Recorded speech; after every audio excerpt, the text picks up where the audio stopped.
Dimple, thank you for joining us today Okay. for our legacy project to share your background with us and answer a few questions. Okay. Our project is called Her Legacy Women of Fort Collins, and we're very excited to be able to honor you and have you a part of this and Okay. share your background with young girls and others in the community. So we have a few questions we'd like to ask you. Would you share with us what have you done that has led to you being honored as a woman of legacy? Well, I've been around the cattle industry for a long time, and I started out in the 70s, and being a woman in the man's industry in the 70s was hard, because back in the 70s in Arizona feed yards, women only worked in the office. They didn't work out in the yards. Well, I decided I wanted to work out in the yards, and I wanted to handle cattle. And one of the things I learned is I had to be the very best at what I did. I also wrote for our state farm magazine, the Arizona Farmer Ranchman magazine, again back in the 70s. Went to go to the Arizona Cattle Feeders meeting. They didn't want to let me in, but I finally convinced them, and I made sure when I covered that meeting, I didn't misquote anybody. Thing is, when you're a girl, you got to be twice as good as the guys. You know, like Sheryl Sandberg says, you got to lean in. You got to just do it. And in my 20s, when I got the opportunity to get my first big design job, designing the dipping vat system that was shown in the movie, the manager of a large feed yard came up to me and asked me if I would design it. And I said, give me 3 weeks, because I knew it would take me time to get the information and knowledge I needed. I took that job at the 60% level of competence. I've since read in Sheryl Sandberg's book, Lean In, that most women won't take a job at the 60% level of competence. They want to be 90%. Guy will take it at 60%. But then I've seen guys get too cocky and take it at the 20% level and make a multi-million dollars worth of mistakes because they had such a big fat ego they didn't bother to learn the things they should have learned. I agree with you. Yes, and so that leads us right into our next question about what is your definition of success? And the other part of that is, what 1 or 2 personality traits do you think most allow a woman to become successful in her life? Well, if it's career, and career is a very important part of my life, it's perseverance. I'll never forget when Norb, the plant superintendent at the Swift plant, told me when I made my own internship there, you got to keep persevering. You don't want to go about there and pound your head against a brick wall, but you got to just keep forging ahead. Also, another thing I did is I had more one project going at a time. So if one project failed, I'd have something else. You know, I never will forget when I was at Arizona State University looking at this, the writing someone put on the art room wall, obstacles are those terrible things you see when you take your eyes off the goal. I've since learned that was written by Henry Ford, but I didn't know that in the 70s because there was no internet then to look it up on. That's good advice from him. Yeah. What motivates you? Well, I get asked a lot, parents of kids that are autistic or have some problems, what motivates me? I got motivated to study when education became a goal. When I was in high school, I was an awful student. And then my science teacher came around and he got me interested in science. Now, if I wanted to be a scientist, I had to study. So now, studying was a pathway to a goal. I think that's really important. Education just can't be an end in itself. Because I'm seeing too many smart kids, they might get some label put on them, and they're going nowhere when they graduate because there was no goal. And so what I hear you say is that your science teacher helped direct you to help you find a goal in your life. Well, that's right. And the goal became going to graduate school and becoming a scientist. So then I knuckled down and studied. Well, prior to that, I just messed around, but I was cleaning a lot of horse stalls and learning how to work. What I'm seeing with a lot of kids today, they might have Tourette's, they might have dyslexia, they might have mild autism, and they're becoming their diagnosis. That's becoming their total identity. And they're not learning how to work. When I was 15 and I was not doing any studying, I was running the horse barn. And I was proud of the fact that I ran the horse barn. I think he's trying to get somebody to stop this noise or something. Okay. So what obstacles have you faced in achieving your goals, and how did you overcome them? Well, these questions are always almost so abstract I can't answer. You know, it's sort of like you live one day at a time, and I'm seeing that there was kind of a goal. I was working on improving cattle handling in the cattle industry, and I found that I could improve it one feed yard at a time. When I got a manager who got interested in improving the cattle handling. Another thing I learned early in my career is selling equipment was a whole lot easier than getting people to operate it correctly. People want the thing more than they want the management. You know, the new computer system, the drug, you know, whatever the thing is. Is there any one obstacle that you found early on when you were working in a man's world that challenged you to figure out a way to Well, I had be a successful? ranch foreman slapping me on the butt and stuff like that. And then he told his boss that the corral system didn't work. You know, when you have a person who's a boss, you know, doing the sexual stuff, that's extremely difficult to deal with because they can affect your career. Right. I knew how to handle it in colleagues because I just start it right back if they want to start that stuff. But when it's a boss doing things like that, you know, and the owner was dissatisfied with the project because the foreman told him it didn't work because I told him to get lost when he slapped me on the butt. Standing up for yourself. Yeah. But when it's a boss, I can deal with a lot of stuff. You know, I talked to a lady who became the manager for a very big chicken processing plant.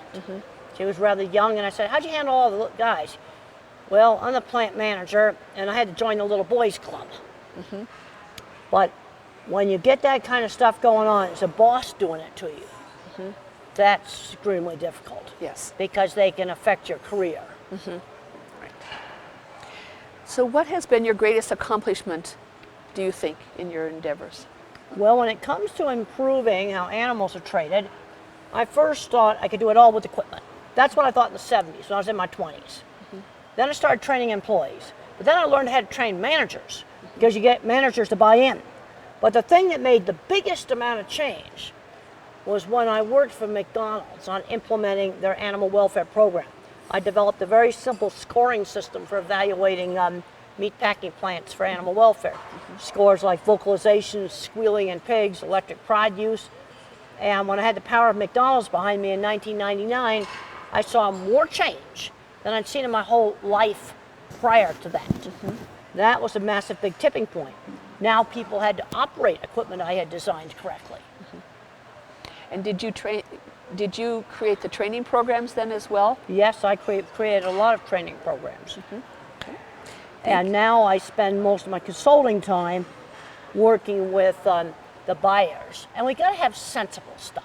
One of the things that concerns me on a lot of policy stuff is you got young people going into different policy making positions and they have no hands-on practical experience with the thing that they're making policy about. It all becomes way too abstract. I call that abstractification. In fact, I talked about that in my book on Animals in Translation.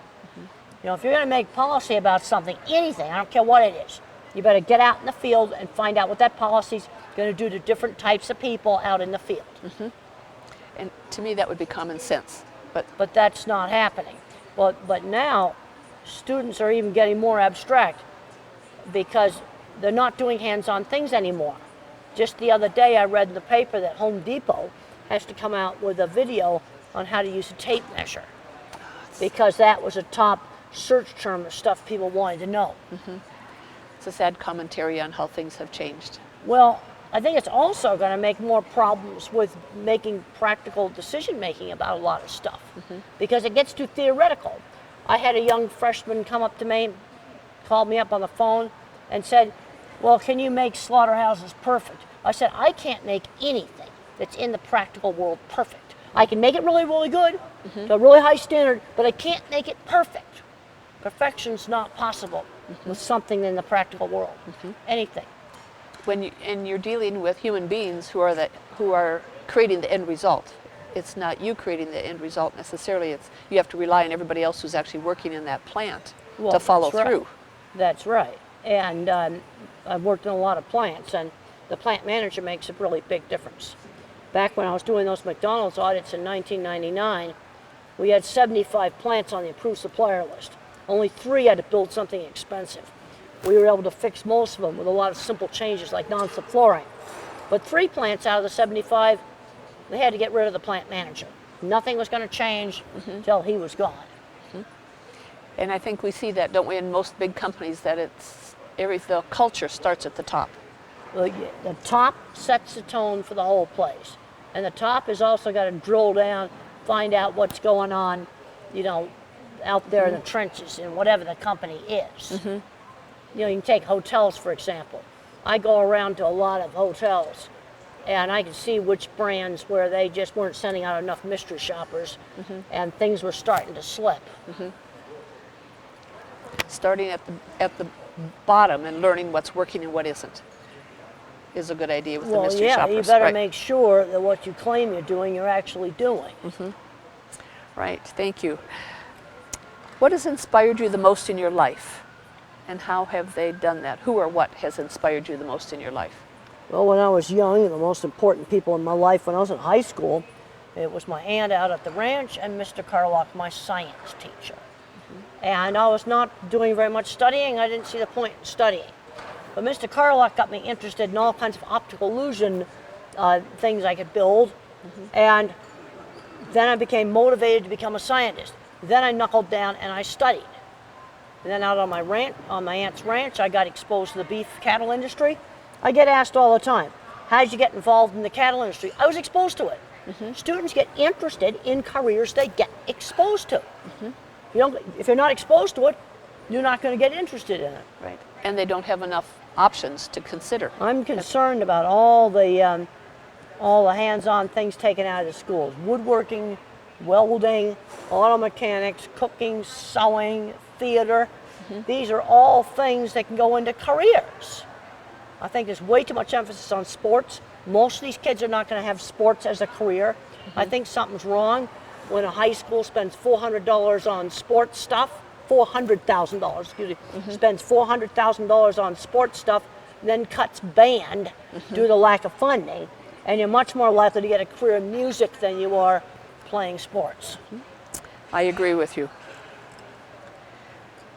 Would you share with us, what does it mean to be a woman of legacy? Well, that's a hard one. I have a lot of children write to me and they look up to me, that I'm inspiring them to succeed. They might be mildly autistic, but so is half of Silicon Valley. You wouldn't have any video camera to videotape this with if it wasn't for a little bit of autism. And I'm seeing too many of these kids kind of get a handicap mentality where the autism is becoming their identity instead of a career. And when you look at a lot of common last names, they are jobs. Baker, cook, carpenter, farmer, those are real common names. They're all jobs. You see, and that's the identity. And I want to see these kids get out, get in a career they like. And a lot of these kids are not learning how to work. You need to learn how to work before you graduate from high school. Right. I In agree. this state, you can do safe retail jobs at age 14. That's when it needs to start. And you can be doing volunteer jobs outside the family before that. Something as simple as walking dogs or a church or a volunteer community center job or whatever. No, I agree with that. What does receiving this honor mean to you? Well, I'm really pleased that I'm chosen to be one of the ones in Fort Collins. I had somebody ask me the other day how I liked getting recognized in the airport and stuff like this. And I said, it's a responsibility. I've always got to be on good behavior. And you've been a wonderful role model over the years to young adults. I want to see kids be successful. And I see a kid get a mild autism label, and then sometimes the parents get so overprotective. The kid's not learning basic skills like shopping. Go in a store and just buy something. And he's in his late teens and he's never gone in the store and bought something. They're getting so hung up on the label. And just recently I visited the Kennedy Space Center, and I was invited down there by the disabilities people. There's people at the Kennedy Space Center designing big, important stuff that have Tourette's, have dyslexia, were a bad student. This one had super good math scores. Then I go back and forth between the silos, and they get too hung up on that label. You go out to Silicon Valley, half those programmers are on the autism spectrum. A brain can either be more thinking or a brain can be more social emotional. And I got very emotional when I visited Kennedy Space Center, and I got the VIP tour. I got to go inside the vehicle assembly building, and I got to go on top of the assembly building roof and look out where the crawler takes the vehicle out to the launch pad. And I looked up the vehicle assembly building last night, and I was pretty sure they'd done the moon rocket there, but I had to be sure. Yes, it was built for the moon rocket. When we did the Saturn V, when we did sort of our greatest achievement, you know, and you think, why were those space flights important? Part of it is to inspire. It's pure exploration. And when we stop doing things like that, we kind of stagnate. I'm really happy that SpaceX now and Amazon have got, you know, now building rockets, and I got to see a launch, and that was really cool. And for all you techie kids out there, they're hiring right now. I went and looked at their job boards. They like electrical engineering, put some mechanical and some computer science in along with it. Bachelor's degree, that's all you need. And do an internship, and they say in polite talk, we will work your butt off. That's good.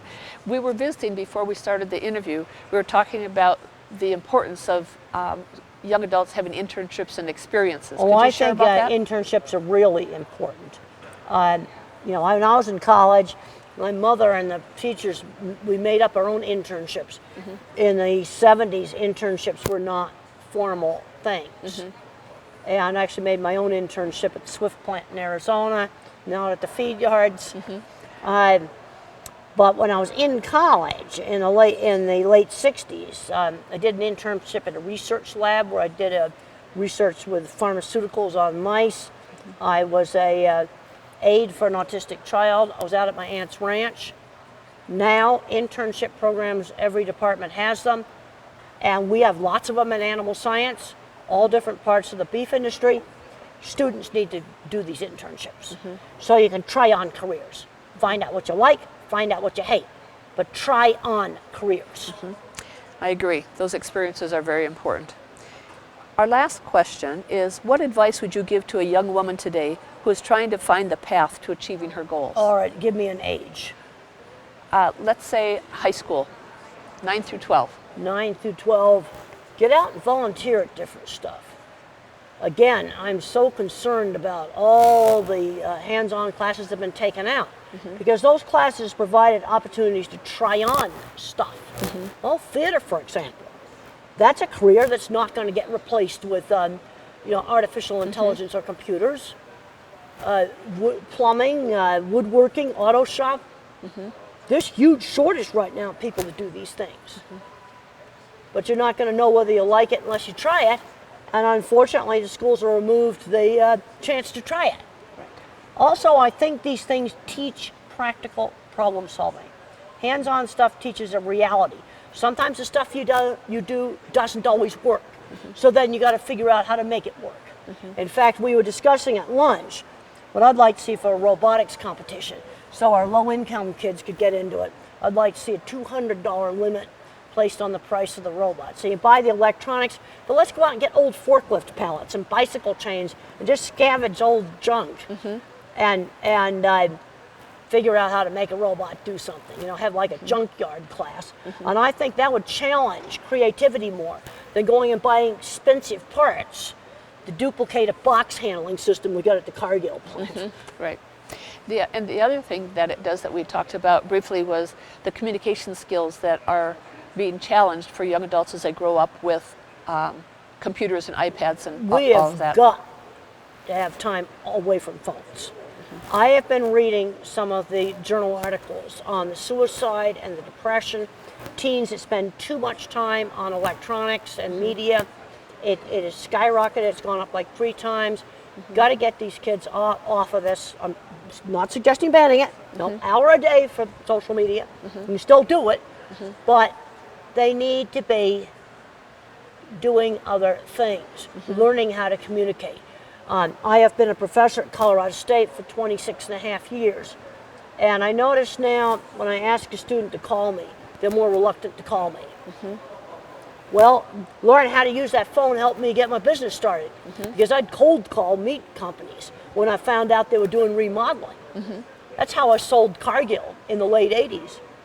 And I sent them a portfolio of my work, drawings and pictures, and I have designed all the stockyards and chutes and restrainer system for the Greeley plant, for Fort Morgan, for all the other Cargill beef plants, because I sent out a packet of information, cold. You were taking the initiative. Taking the To initiative learn. to do it. But you've got kids today, they get a little mild autism diagnosis or something, they're getting so sheltered they're not even learning laundry and shopping.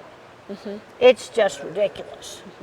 I've talked to a lot of employers, and we got lots of good young people out there, but it's sort of like you're getting them as teenagers. They haven't grown up yet.